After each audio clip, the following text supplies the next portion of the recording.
It's finally sweet potato harvest day. It's September 6th here. Now, normally we would harvest ours in uh, mid-August. Last year we harvested them in mid-July, and we had a good crop.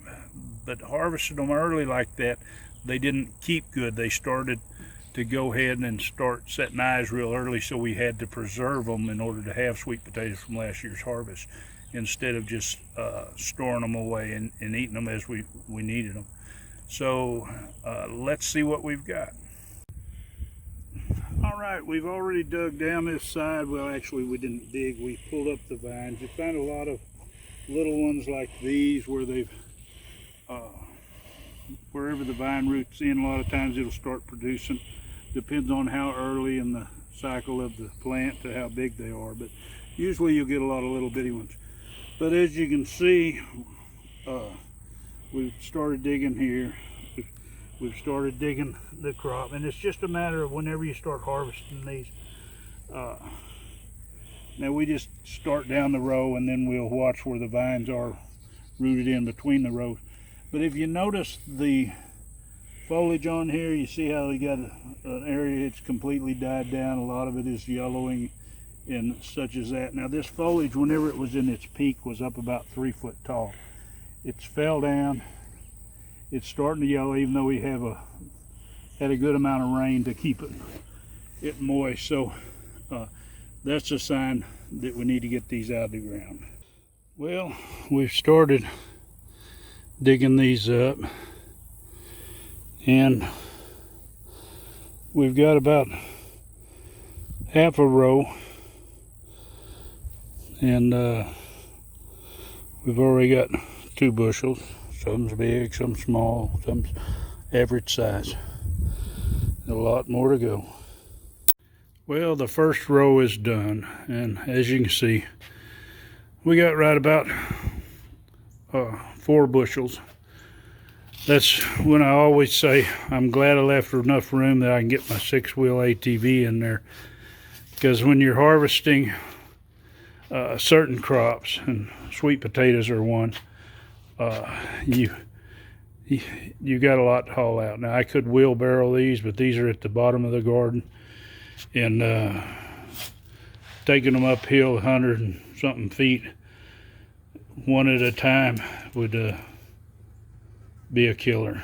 Now, a lot of information will tell you to lay these out in the sun for 2 hours. Now, I never do.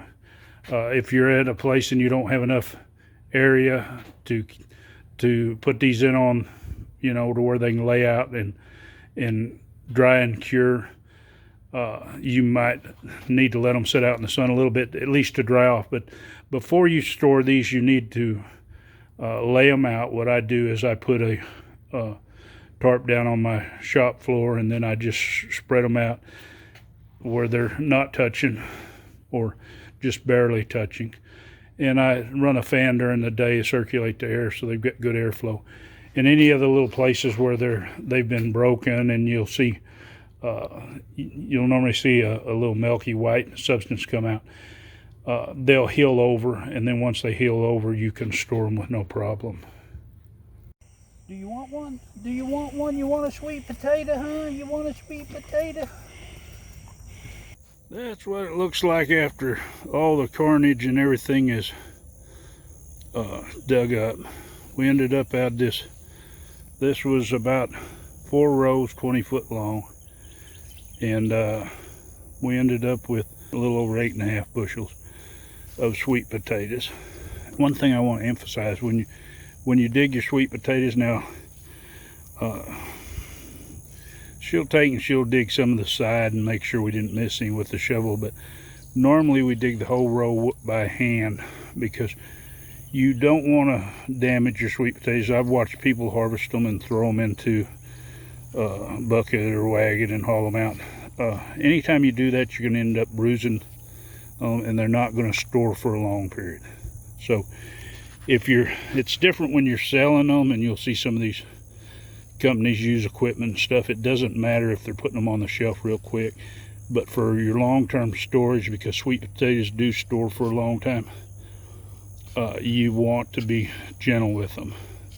And what I'll do is I'm going to set these out with the rest on the workshop floor and cure out for a couple of weeks. They'll scab over all the lightly nicked places, or where you broke the roots off the ends and stuff like that, and then they'll store well.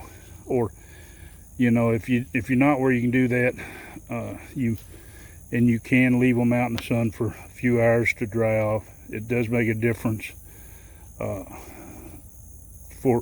to get them good and dry before you come in. But once you get them cured out, just rub the dirt off and then store them away. Now, I like to store them just flat. I put them on a piece of cardboard under some shelves in my storeroom, and they keep for a long time.